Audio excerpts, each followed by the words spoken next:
The Buddha was a philosopher, mediator, spiritual teacher, and religious leader who is credited as the founder of Buddhism. He was born as Siddhartha Gautama in India in 566 BC into an aristocratic family, and when he was 29 years old, he left the comforts of his home to seek the meaning of the suffering he saw around him. After 6 years of arduous yogic training, he abandoned the way of self-mortification and instead sat in mindful meditation beneath a Bodhi tree.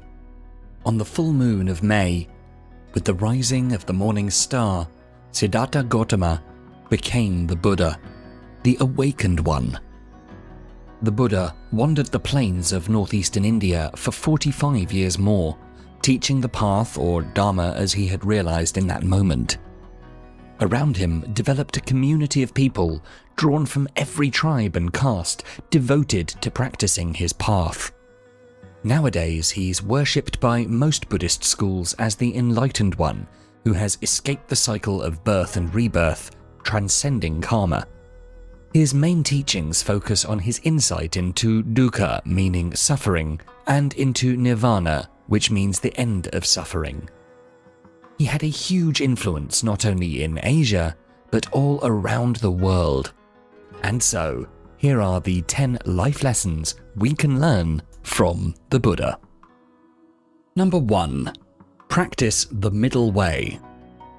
The Buddha says, "The root of suffering is desire."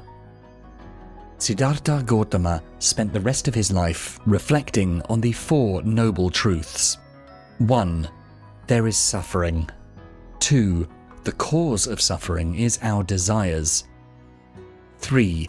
The solution to our suffering, then, is to release ourselves from our desires. And 4. The noble eightfold path that leads us to our release from suffering. He realized that life was far from perfect, and people often try to distract themselves from realities by seeking material attachments like wealth, fame, and honor. He had the chance to experience this firsthand, being born into a very wealthy family. Before his enlightenment, he walked out of his palace for the first time and saw the 3 harsh realities: poverty, sickness, and death. Embracing asceticism, he later tried to escape the internal sufferings by depriving himself of any material comfort and need. With this, he grew very ill and realized that his asceticism did not spare him from his desires and suffering. Hence, he tells us that we must strive for the middle way, the life between luxury and extreme poverty, a balance between overindulging and depriving ourselves of the things we desire. To practice the middle way, one must free oneself of one's desires. We must celebrate the idea of just enough and embrace a more balanced, sustainable lifestyle that embraces the pleasures of existence rather than those of consumption. Nurse Bronnie Ware, an Australian nurse who focused on caring for terminally ill people, says that one of the common regrets of a dying person is, "I wish I hadn't worked so hard." We tend to lose too much of our time chasing things that are easily disposable, getting the latest gadgets, wanting to get a new position, wanting to make 5 digits in our bank account. But after getting all of these things, we still find ourselves wanting more, or sadly, that we do not seem happy with it. When we equate our happiness with getting what we desire, we will never be happy and will suffer every day. Number 2. Adopt the right view. According to the Buddha, do not get upset with people or situations. Both are powerless without your reaction. The Buddha is asking us to adopt the right view, to be more philosophical about the opinions we hold, to become aware of what we think, and then to inquire more deeply into why we think what we think. Only then can we know if our thoughts are true, false, or confused. Our thoughts affect our daily decisions and relationships deeply, and we would make better decisions in all aspects of our lives if we were clearer about the foundations of our own thinking. The problem with us is that we tend to react quickly to things that happen around us. Stephen Covey, in his book The 7 Habits of Highly Effective People, calls this the 90-10 rule of life.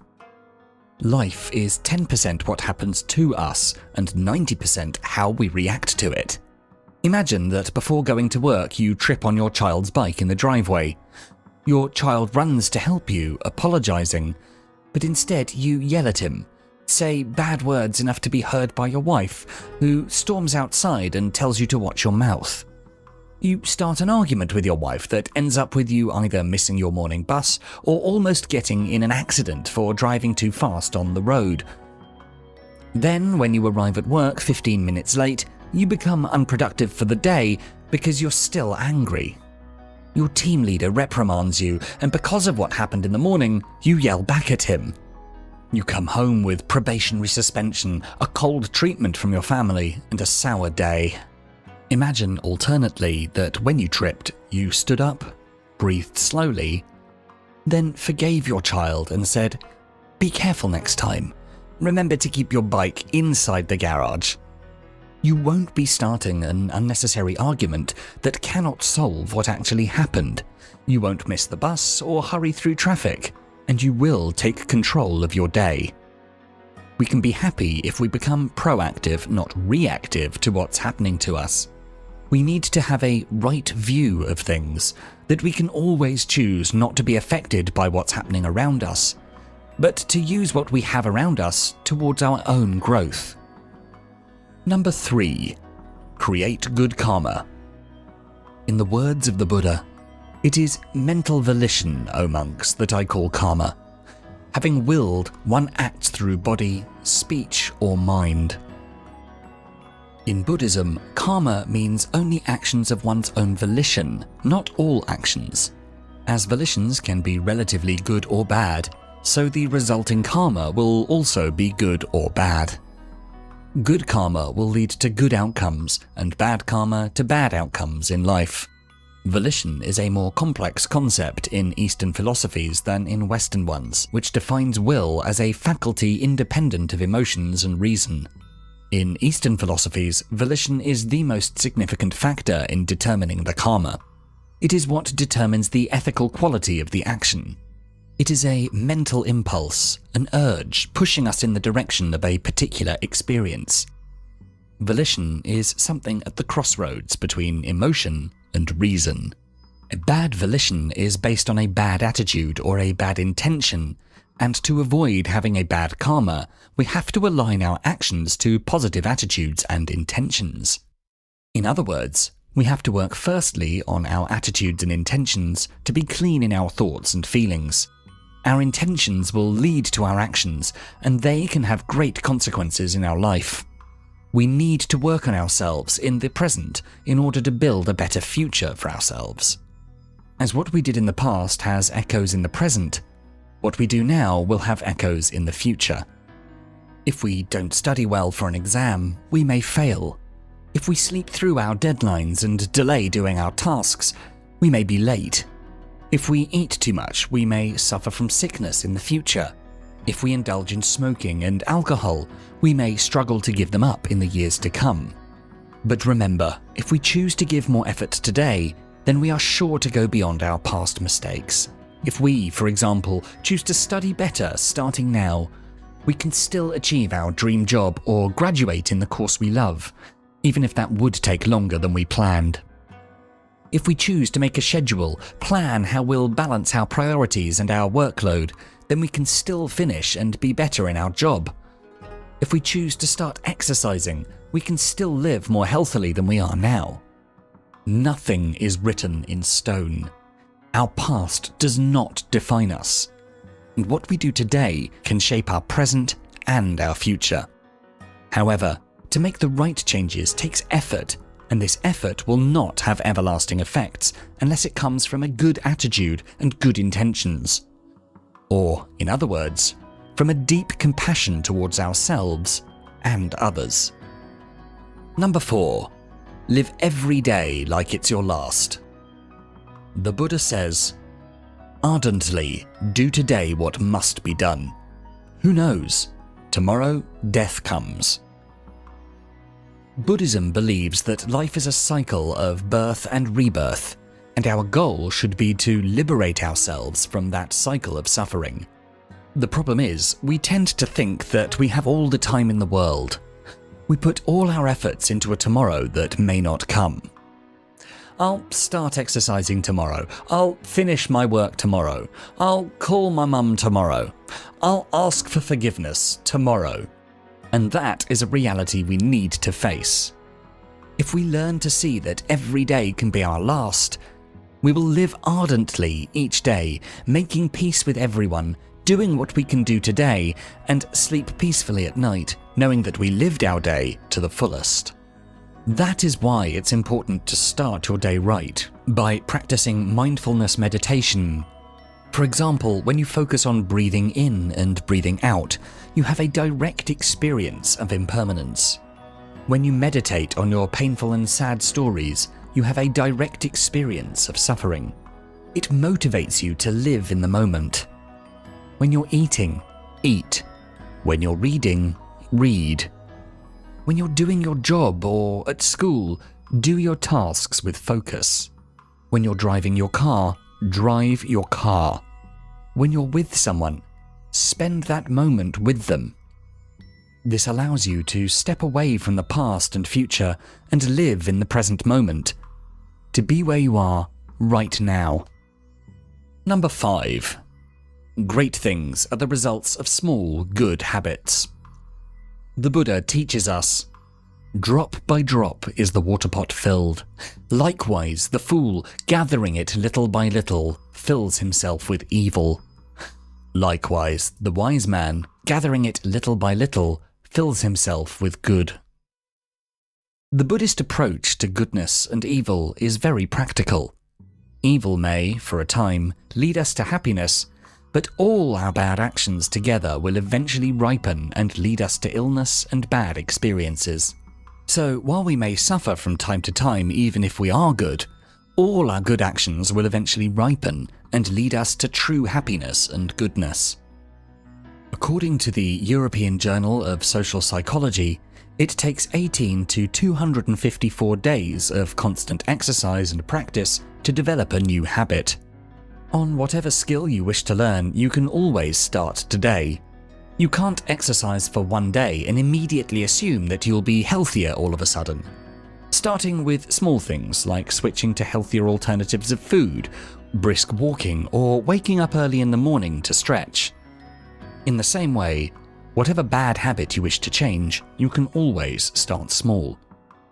Dr. Nora Volkow, director of the NIH's National Institute on Drug Abuse, suggests that the first step is to become more aware of your habits so you can develop strategies to change them. You may start by avoiding the places that trigger your vice, like lessening your time in pubs, or try switching to healthier alternatives, choosing unsalted popcorn over a bag of potato chips, or chewing gum over reaching for a cigarette. It doesn't matter if you fail sometimes. That is part of learning. Number 6. Show your wisdom in silence. The Buddha tells us, know from the rivers in clefts and in crevices, those in small channels flow noisily, the great flow silent. Whatever's not full makes noise, whatever is full is quiet. He believed that there is always a time to speak and to listen. If one is to talk, he must talk only when he means well and is just, endearing, and true. But one must learn to listen more, acknowledging that we do not know everything. He goes against the useless chatter or those who judge arbitrarily and with their biases. In today's digital information, whenever we scroll through social media, it's easy for us to fall for fake news. Sometimes we even justify our wrong beliefs with one YouTube video or a single article. Little knowledge is dangerous because we assume that there's an easy answer, that every other question is invalid, that we are the only ones who know the truth. It's called the wisdom paradox. Take, for example, the great Albert Einstein when he said, "The more you learn, the more you're exposed to what you don't know." Buddha reminds us that those who are wise know to listen because they acknowledge that there are things that they do not know. A little knowledge is dangerous because you might be so convinced with your opinion that you fail to look at the truth because you easily dismiss other people. One can share wisdom and also learn from another by listening and engaging in healthy dialogue. Number 7. If in a conflict, choose compassion. According to the Buddha, hatred is never appeased by hatred in this world. By non-hatred alone is hatred appeased. Even Siddhartha Gautama experienced discrimination and suffering. He was sometimes abused and he had to go through a hard journey to build his legacy.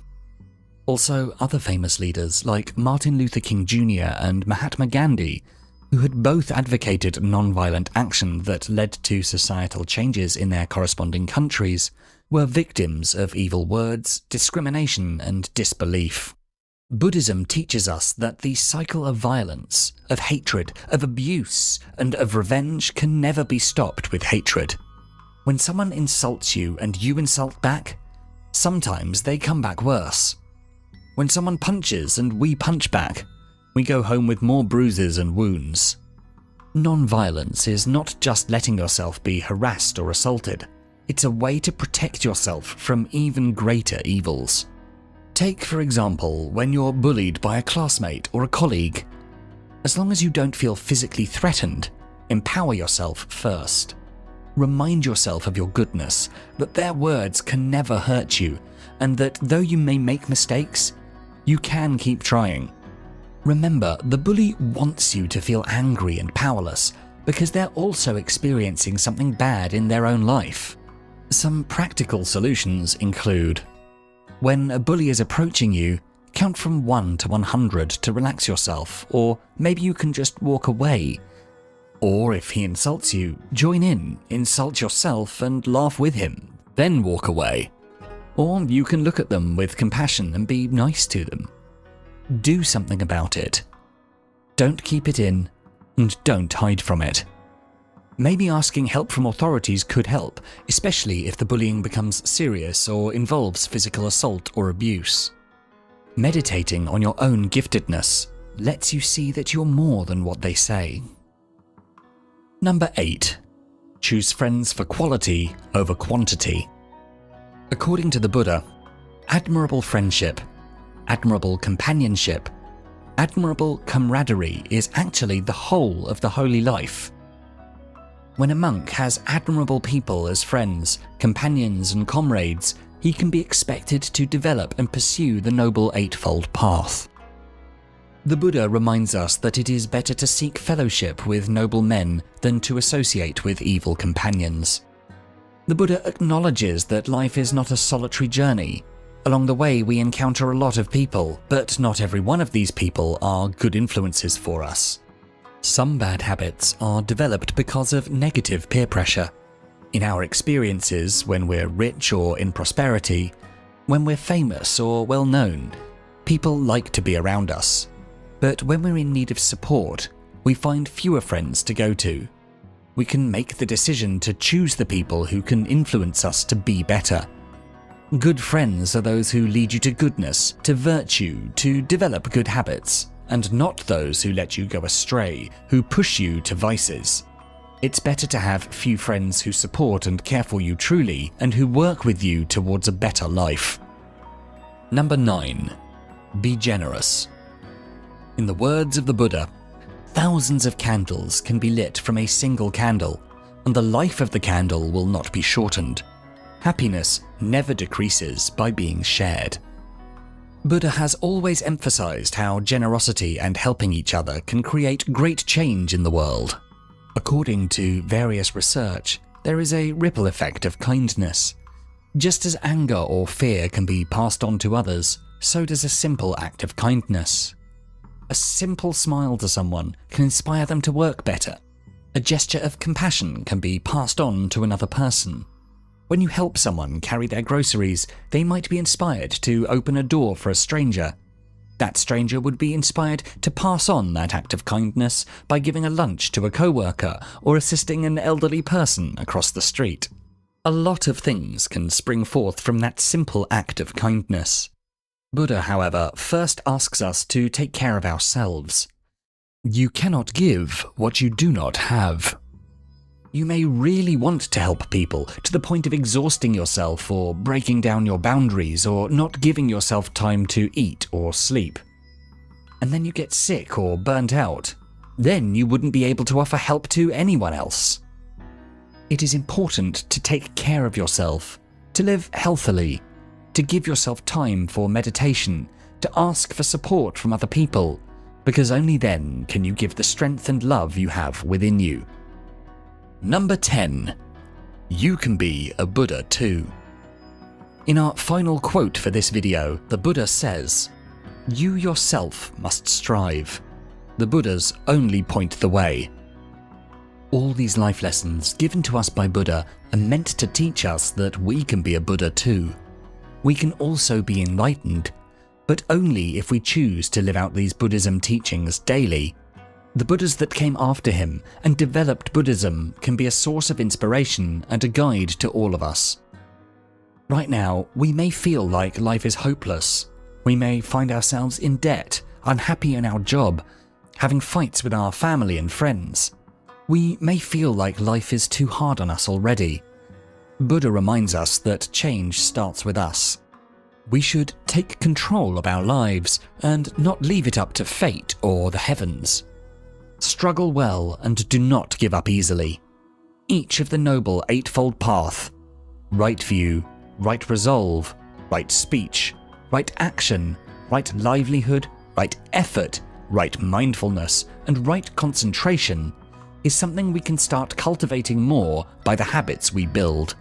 We can always read more, research more, and we hope together to achieve liberation from the life of suffering, or nirvana that the Buddha guides us to. So, if you enjoyed this video, please do make sure to check out the full Philosophies for Life channel, and for more videos to help you find success and happiness using ancient philosophical wisdom, don't forget to subscribe.